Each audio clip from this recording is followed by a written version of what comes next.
طرح 22واں وہ عمل جو ہم کرنے سے ہمارے گناہ معاف ہو سکتے ہیں وہ رمضان سے متعلق ہے، وہ یہ کہ رمضان کے روزے رکھنا. جو شخص رمضان کے روزے اس نیت سے رکھے کہ اللہ اس کا مجھے اجر دے گا. بخاری کی روایت ہے، ابو ہریرہ رضی اللہ عنہ حدیث کے راوی فرماتے ہیں جس شخص نے ایمان کے ساتھ ثواب کی طلب کی نیت سے رمضان کے روزے رکھے تو اللہ تعالیٰ اس کے پچھلے گناہوں کو معاف کر دیتا ہے. تو دیکھیے رمضان کے روزے، پھر روزے کی بات آ گئی، پہلے نماز کی بات آئی، پھر حج کی بات آئی، اب روزے کی بات آ رہی. روزے رکھنے سے اللہ ہمارے پچھلے گناہ رمضان کے رکھنے سے معاف کر دیتا ہے. کوشش کرے کہ بلا وجہ روزے نہ چھوڑے. خاص طور سے دیکھا ہے تو عورتیں بہت روزے چھوڑتی ہیں، مرد بھی چھوڑتے بہانے اور بڑے ان کی عادتیں اور لت اور فلاں فلاں، لیکن عورتیں بہت وہ کرتی اس لیے کہ والدین بولتے نہیں بچی ہے، ایک بچی کمزور رہتی بچیاں، اس لیے ہم روزہ نہیں رکھا ہے، اور وہ کمزوری اور نہیں رکھانے میں شادی ہو گئی، پھر اس کے بچے ہو گئے، فلاں ہو گئے، بیچاری کو عادت ہی نہیں لگی روزے کی. کبھی روزہ رکھے تو چکر آ رہے، روزہ رکھے تو گر جاتی، روزہ رکھے تو ہیموگلوبن کم ہو جا رہا، روزہ رکھے تو فلاں ہو جا رہا، روزہ رکھے تو یہ ہو جا رہا.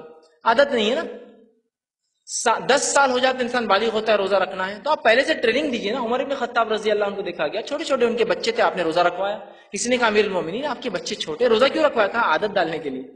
ظاہر سی بات 10 سال میں نماز فرض ہے تو روزہ بھی ہے، تو اچانک اب 10ویں سال کا بچہ پورے 30 روزے رکھیں گا، ٹریننگ دینا پڑیں گی نا.